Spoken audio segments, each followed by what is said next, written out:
Ayan, magluluto tayo ng sinigang na belly. Una muna, pakuluan ng tubig.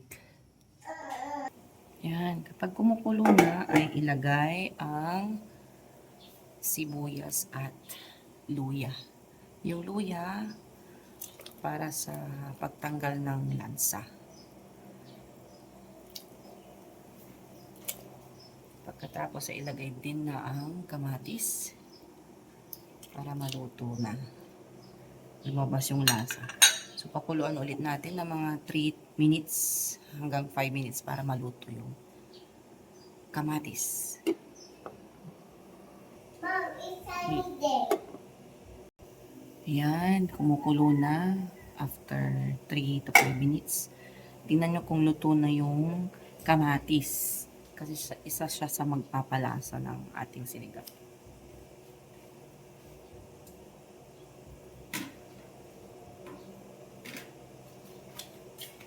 Kapag okay na, ay ilalagay natin yung isda.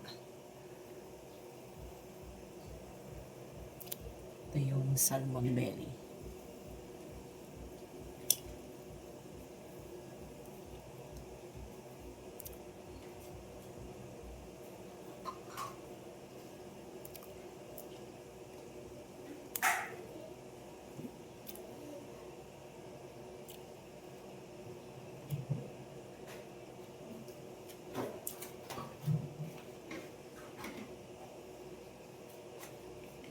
Papakuluan natin ulit ng 3 to 5 minutes. At tsaka huwag kalimutan na low heat na lang po yan, ha.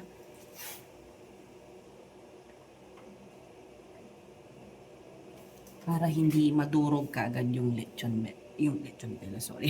Ang ating salmon belly. Ayan. So hanggang 3 minutes lang tayo para hindi masyadong madurog yung ating belly. Pagkatapos niya, ilalagyan na natin ng pampaasim. Lalagyan natin ng kunting patis.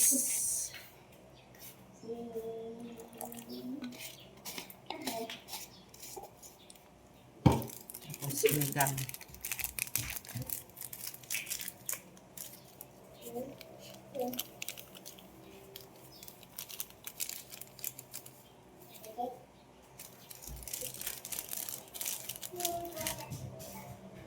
Hayaan lang kumulo ulit bago nyo haluin.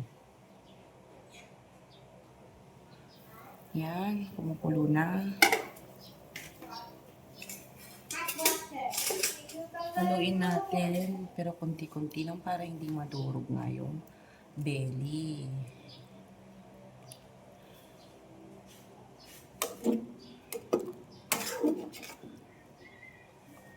Yan.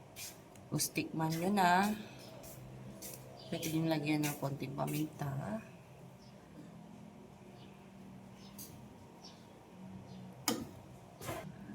Kaya yung lasa niya, i-adjust nyo na lang kung ano yung para sa lasa nyo. Kung matabang, walang lasa, lagyan nyo lang ng asin o bitchin. Bahala na kayo kung paano nyo siya lalagyan ng pasok sa panlasa ninyo. Yan, kapag okay na sa panlasa nyo, ilalagay na natin ang kamote tops. Yung ibabaw lang. Yung dulo lang. Tsaka tinulutuin ulit. Make sure na yung inyong apoy ay kunting-kunti lang, low heat lang para hindi madurog yung belly. Yan, tignan na natin. Yummy. So, pagluto na yung kamote tops, pwede nyo lang tikman ulit for the last time. At kung okay na, pwede na i-serve. Enjoy!